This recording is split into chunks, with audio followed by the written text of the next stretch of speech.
Halo Tribuners, selamat siang. Assalamualaikum warahmatullahi wabarakatuh. Salam sejahtera, Om Swastiastu. Apa kabar semuanya? Semoga dalam keadaan sehat walafiat ya, dan kita harus tetap semangat ya. Duduknya juga harus degek kata orang Jawa ya, biar energinya itu positif gitu. Jangan begini ya, gedegek gitu. Oke, dan bareng lagi jangan bosan-bosan, bareng saya Yuda Kristiawan. Kita sekarang ada di program live streaming Bincang Bisnis, dan tetap kita standar protokol kesehatannya kita terapkan ya. Kita pakai masker. Oh, pakai malah dilepas ya. Pakai masker, cuci tangan, terus jaga jarak. Dan di Studio 52 Tribun Jogja kita sudah kehadiran. Nah, ini saya nyebutnya nggak Pak, tapi Mas, karena kita sebaya. Ini ada Mas Irfan Nurriza. Nah, ini kawan lama ditemukan di pekerjaan ya. Dengan tanggung jawabnya masing-masing. Selamat datang Mas Irfan. Terima Sehat kasih ya? Mas Yuda, sehat alhamdulillah. Nah, beliaunya ini kalau teman-teman bergelut di bidang investasi pasti tidak asing dengan wajah beliau. Mungkin bisa dilihatin sedikit. Nah, itu dia. Selamat Soalnya kalau sore. nggak pakai gini kayak bagus netral. Gitu. Oke, disapa-sapa dulu Mas. Selamat sore. Apa namanya ya? Tribuners. Tribuners Ya. dimanapun teman-teman berada. Ya, dan kita sekarang live streaming di channel YouTube Tribun Jogja dan fanspage Facebook Tribun Jogja. Mas. Oh, ya, begitu. Nanti silakan teman-teman menyimak obrolan kita bincang bisnis siang ini. Sebelum kita kasih temanya, saya kasih profil sedikit tentang Mas Irfan. Ini beliau adalah Kepala Kantor Perwakilan Bursa Efek Indonesia Yogyakarta, ya Mas ya. Dulu singkatannya Kepala BEI ya. BI. Yogyakarta. Dulu kantornya di Jalan Mangubumi, sekarang Di geser Jalan dikit. Mangubumi lagi. Oh, itu Jalan Mangubumi juga ya? Oh iya. Cuma ini agak ke utara dikit. Ya? Agak ke utara. Oke, nah ini siang ini kita akan ngobrol santai sambil minum teh ini. Wah, ini udah ada teh. Jadi obrolan besarnya adalah peluang investasi ya di pasar modal tentunya di tengah pandemi ya.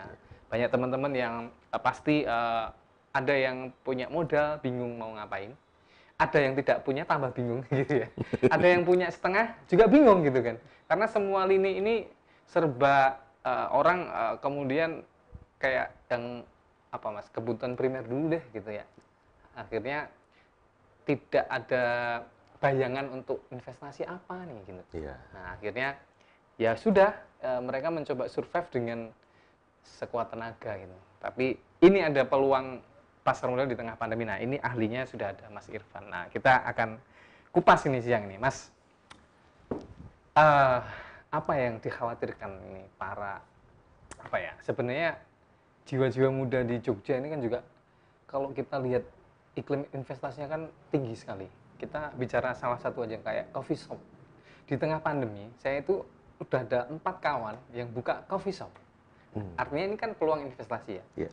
Bukan pasar modal dulu kita ngomong. Yeah. Sebenarnya perilakunya seperti apa Mas selama pandemi ini kan dari Maret sampai sekarang? Baik, selama pandemi ini itu memang ada, kalau berbicara perilaku ya, mungkin bisa dibilang juga new normal. Yang pertama pastinya shock. Banyak orang shock dengan kondisi ini gitu kan. Kemudian yang kedua adalah muncul WFH, kaum rebahan berarti kan. Akhirnya keturutan ya. Akhirnya keturutan. Pada doa kan. Iya. Rebahan aja bisa kerja ya. Betul. Kerja sambil keturutan. Bisa menjadi pahlawan dengan rebahan katanya seperti itu. Okay. Nah, dari sisi itu kemudian berbagai macam muncul, inovasi muncul, dan semua lini bisnis harus memunculkan inovasinya agar tetap survive.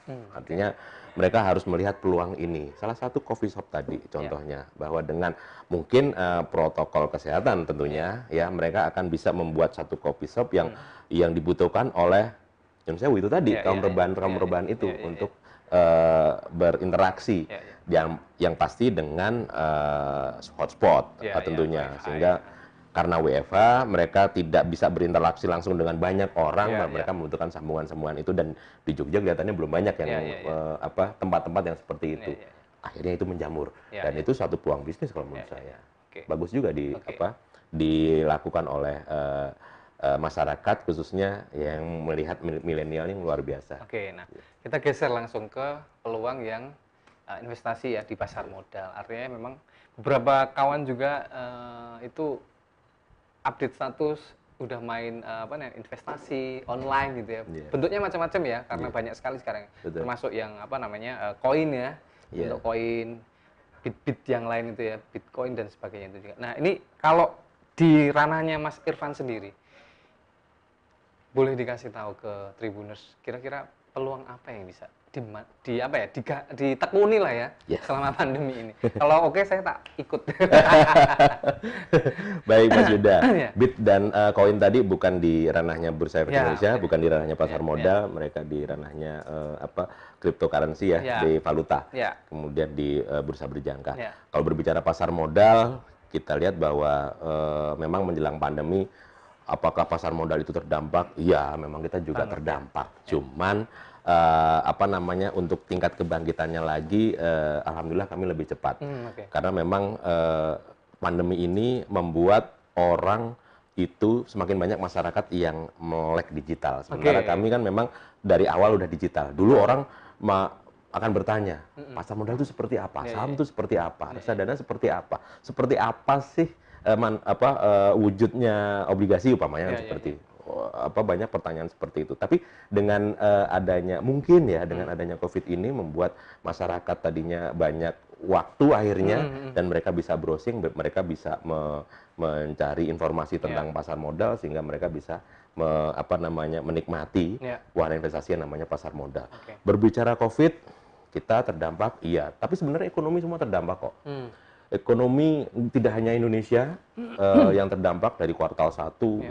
Indonesia masih aman ya di 5,97. Bahkan ada yang resesi juga. Iya, resesi mereka udah di kuartal 2, kita masih belum. Gitu kan.